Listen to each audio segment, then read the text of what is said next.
It's interesting we're talking about it again because that's a good segue Yeah, into our next topic, it is. which Yeah. is the biggest thing in VFX tech right now.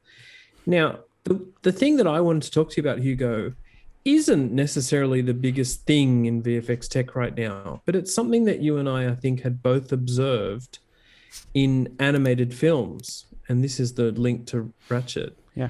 is stylization.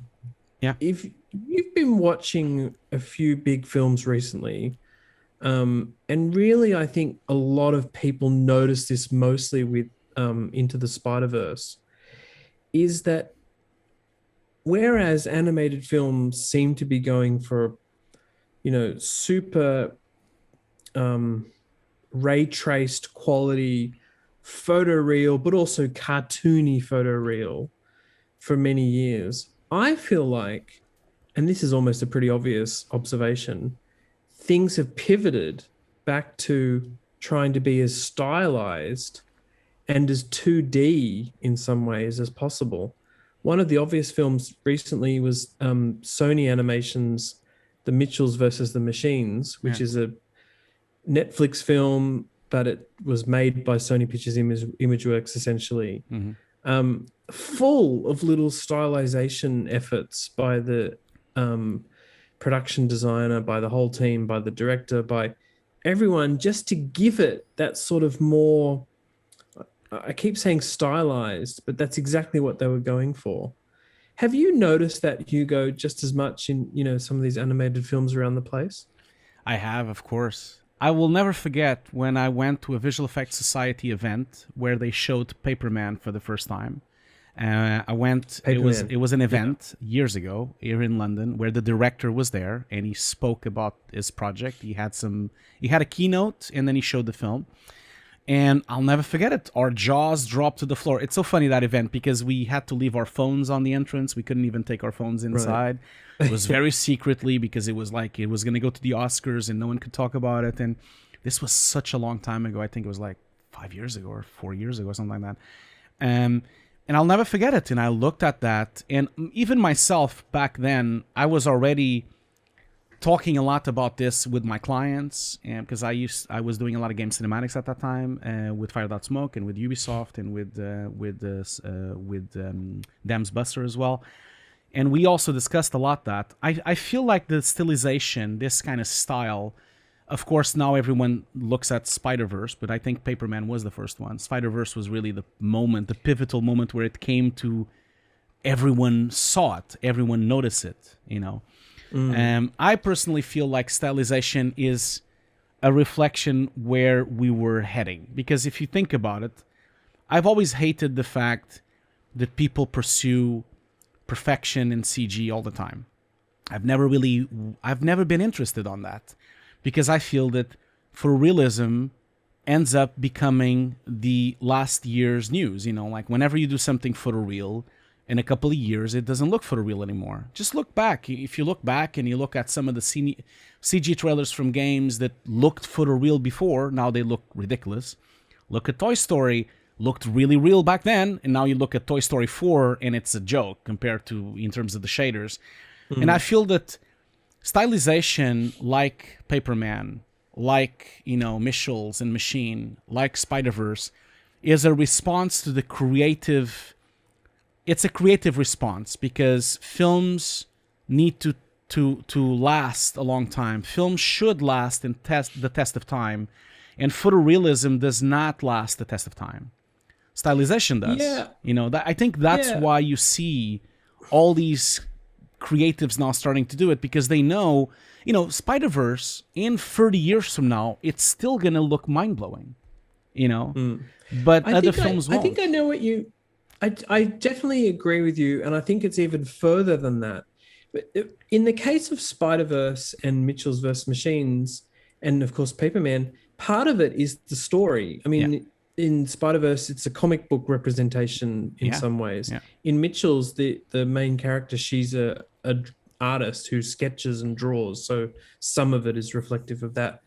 Um, but I think also, isn't it, this desire to go back to a love of hand drawn Yeah, 2D animation, which doesn't really exist in at least the Hollywood side of things as much anymore.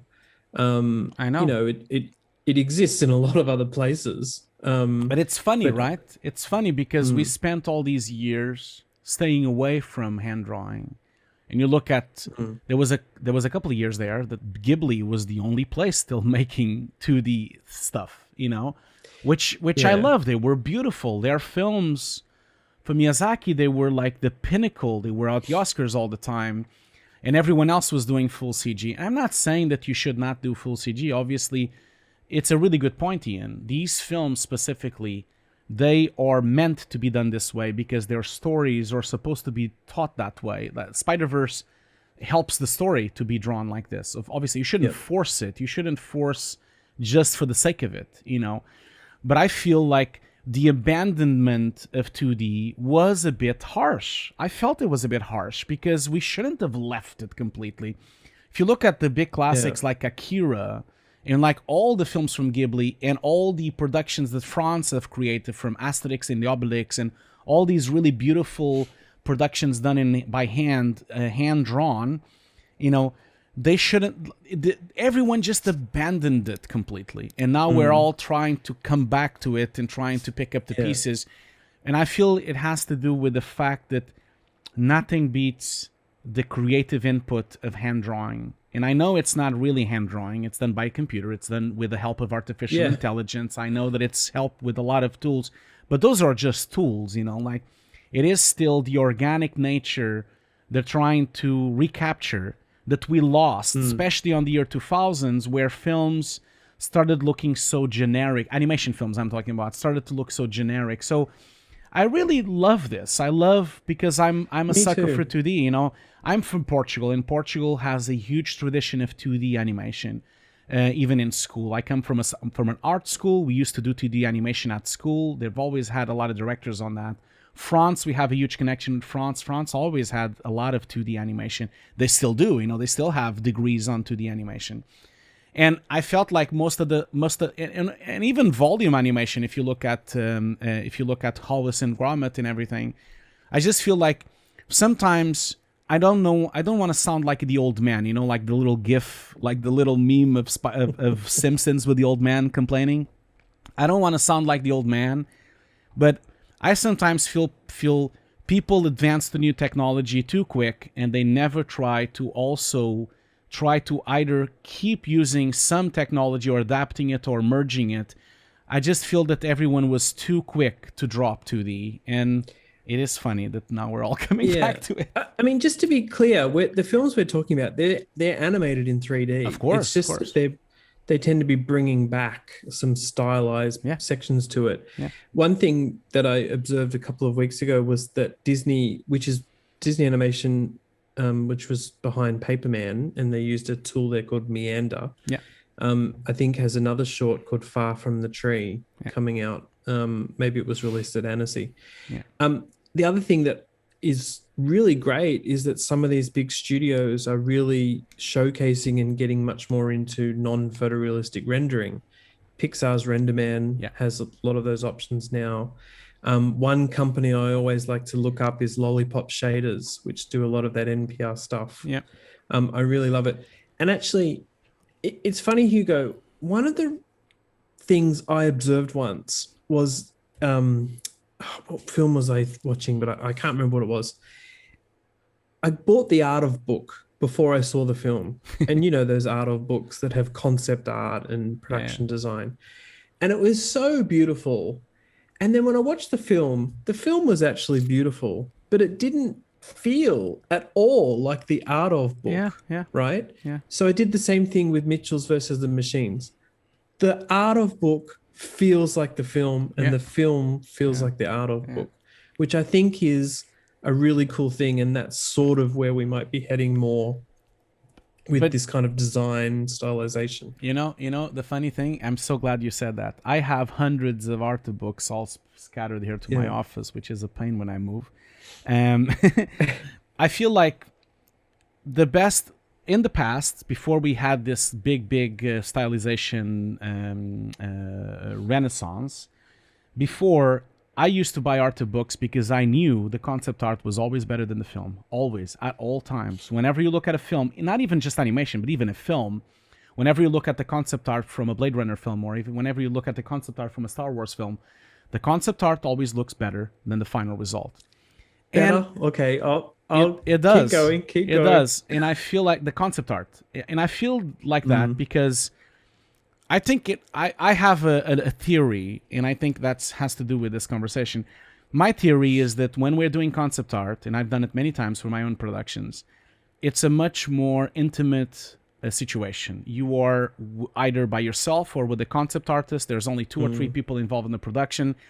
It's very artistic. You're not having any boundaries of production. You have no boundaries of budget. You have no boundaries of problematic things you might have on set. You just draw the raw image that you want it to be with no implications. Can we do it? No one cares if we can do it. It's just drawn. It's a drawing. It costs the paper or the file on the computer. Depends on how you've done it physically or not physically. And that is the most pure creative part of the production, and that's why sometimes they look so beautiful. And then somehow, especially in animation, when we then hand over this to a group of 400 people that are going to work on the production, it gets diluted and diluted and diluted, and at some point at the end it doesn't really look as good. Why? Because not only did it has the dilution of all these artists, it has the dilution of all these seniors, but then it has the dilution of the clients, it has the dilution of marketing, it has the dilution of the productions, it has the dilution of the CEO of the company. It starts to become more and more sanitized, and by the time you look at it, it's just a CG frame. That's my personal opinion, and that's how I feel when I look at these things. That's why I think there's this renaissance.